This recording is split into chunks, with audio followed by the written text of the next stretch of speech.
Hi there, friends. I'm Mrs. Bailey, and today we're going to be reading There's a Mouse in the House by T. Albert.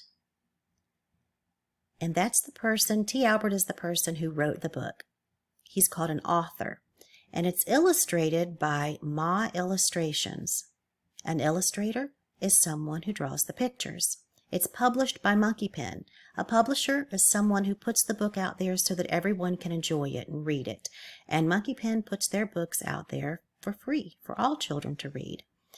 Now, before we get started, I want to really encourage you to follow along, because following along helps you learn the words better and it helps you read better. And every now and then I will try to put my cursor down so that if you're lost, you can find your place and you can catch right back up. There's a mouse in the house, and I saw him today. He ran across the floor as I started to play. There's a mouse in the house. Now, how can that be? He stood on the table right by the TV. There's a mouse in the house, and I named him Ned. Since I gave him a name, he sleeps in my bed. Hey, Mom, Gretchen shouted from her room. I just wrote a great poem. Okay, that makes sense because this was rhyming, and I know that a lot of poems rhyme. Now, not all poems have to rhyme, but this one happens to. A lot of Dr. Seuss's poetry rhymes, if you've ever read any of his stuff. And for right here, I see today rhymes with play, B rhymes with TV, and Ned rhymes with bed. And a lot of rhyming words end in the same letters. Again, not all of them, but some of them do. And in this case, today ends in AY, just like play, and Ned ends in ED, just like bed. Really? Her mom replied. How nice. I always knew you would follow in your father's footsteps. He was a published author before the accident, and I know you miss him as much, if not more, than I. Let me read it, and I'll give you my honest opinion. Okay, it sounds like her dad passed away, which is really sad. But her mom is letting her know that Gretchen is following in his footsteps. Now, following in someone's footsteps doesn't mean that you're right behind them and you're taking every step they're taking. What it means is you're doing the same thing that they're doing, following in their footsteps. You're following the same dream, and her dad was an author. I don't know what kind of author. He could have written books, or he could have written poetry, like Gretchen. An author doesn't only have to write books. They can write poetry.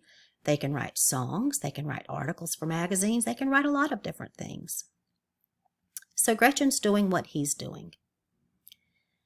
Gretchen's mom read the poem, smiled, and in an extremely sincere voice said, Gretchen, it is a very cute poem. The rhyme is nice, it tells a funny story, and it makes the reader want more. It is very good. You're just saying that, Gretchen said. No, her mom replied. It is very good. In fact, why don't you write some more? Okay, Gretchen said. After dinner, I'll add some more.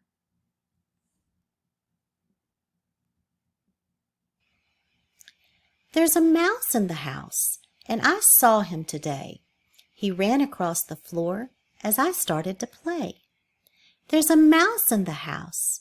Now, how can that be? He stood on the table right by the TV. There's a mouse in the house, and I named him Ned. Since I gave him a name, he sleeps in my bed. Now, I feed him all day, and he eats like a pig. He especially likes cheese, and even dances a jig. He gets into the flour and into the rice. He even opens the cabinet and gets into the spice. What's that I see? There's not one but two. Ned's on the counter, and there's another in my shoe. Okay, guys, before we go on, I want to show you one mistake here. This word flour. That is how you spell flower, the kind that you grow in your garden, or that you can plant, or that you can put in a vase. It's pretty, it smells nice, but it's not the kind of flour that they're talking about here. They're talking about the kind of flour that you bake with or cook with, and that is spelled F-L-O-U-R. And the reason I'm pointing that out is not only for my super spellers who may have caught it, but it's also to let you know that everybody makes mistakes. Not just children. Adults make mistakes. People who write books make mistakes. And it's okay. You can move on. I see mistakes in books all of the time. But it's okay. People make mistakes. Gretchen took the poem to her mom and asked her to review it again. "Excellent!" she exclaimed. "You are very creative. In fact, keep going and maybe Mr. Smythe, your father's publisher, will give you some pointers.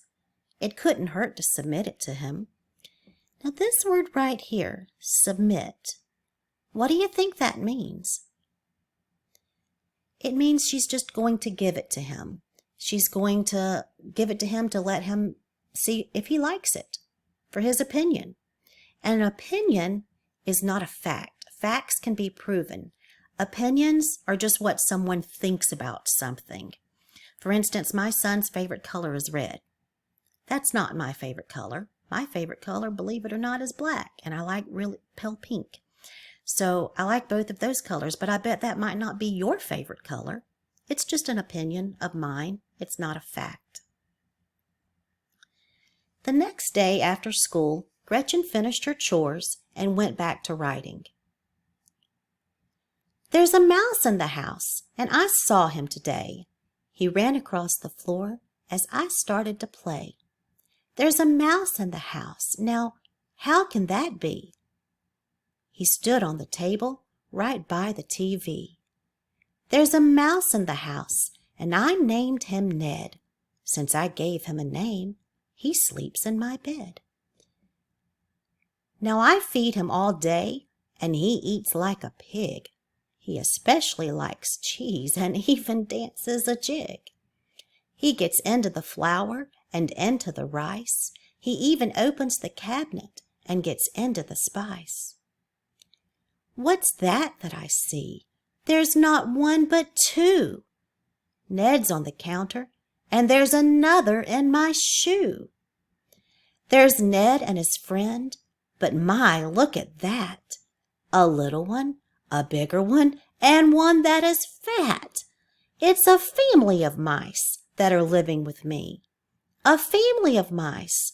Oh, how can that be? There's 5, now 6, now 7, and 8. I'm going to highlight all those numbers right there. Someone help me to shut the mouse gate. Okay, before we go on, let me ask you a question. What do all sentences start with? If you said a capital letter, give yourself a big old pat on the back because you would be correct. This one right here, it's starting with a capital letter. This right up here, it starts with a capital letter. This right here, it starts with a capital letter. All of the sentences start with capital letters. Now, there are other words and sentences that can also have capital letters. For some of you friends who are a little bit older and have learned, specific places can have capital letters. Names can have capital letters. But if you haven't gotten that far, just always know that the first letter of the sentence, of the first word of the sentence, always begins with a capital letter. Here's another question. What do sentences end with? If you said a period or full stop, a question mark, an exclamation mark, any type of punctuation, then give yourself another pat on the back with your other hand. You're doing fantastic today. Right here, there's a question mark, and it says, how can that be? You can answer that question. That's why it ends with a question mark. How, when, what, why, who, where. This one ends with a full stop or a period, and that's just making a statement. Some sentences end with exclamation points. Over here, this says, excellent. That means you say it with a lot of emphasis or with a lot of excitement. You don't just say, excellent. That'd be kind of boring, wouldn't it? Okay, let's see. Gretchen again took the poem to her mom and asked for her opinion. Her mom read it and smiled.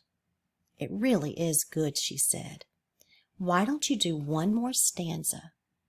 Sure, Gretchen said. It's really fun, and a famous poet has to start somewhere. This word stanza, what do you think that means? Now, a stanza is a part of a poem that has 2 or more lines and they're grouped together, like right down here.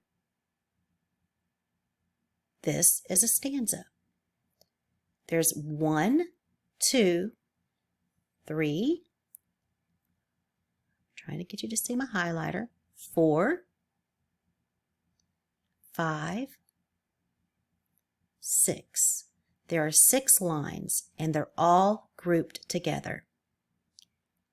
So that fits the bill. It's 2 or more lines, there's 6, and they're all grouped together. So this is a stanza. And all of Gretchen's stanzas seem to have 6 lines. Gretchen went back to her room and read the poem several times, and after a while she began to write the final stanza. That's the last one. Let me erase some of this. Okay. There's a mouse in the house, and I saw him today. He ran across the floor as I started to play. There's a mouse in the house. Now, how can that be? He stood on the table right by the TV. There's a mouse in the house, and I named him Ned. Since I gave him a name, he sleeps in my bed. Now I feed him all day, and he eats like a pig. He especially likes cheese, and even dances a jig. He gets into the flour and into the rice. He even opens the cabinet and gets into the spice. What's that I see? There's not one but 2. Ned's on the counter, and there's another in my shoe. There's Ned and his friend, but my, look at that. A little one, a bigger one, and one that is fat. It's a family of mice that are living with me. A family of mice. Oh, how can that be? There's 5, now 6, now 7 and 8. Someone please help me to shut the mouse gate. The more that I look, the more mice that I see. They're all over the house. Oh, how can that be? We have mice in our chairs and mice in our towels. We have mice everywhere. And guess who they follow? That Ned, all he does is look at me and smile. He brought his whole family to live with us a while. Several days later, Gretchen and her mom met with Mr. Smythe. He was extremely pleased with her writing and told them that he couldn't promise anything, but that he would talk to some people. Several days later, Mr. Smythe visited Gretchen. He explained to her that very seldom does a new poet or author get their first work published. He watched Gretchen and the way she reacted to the news.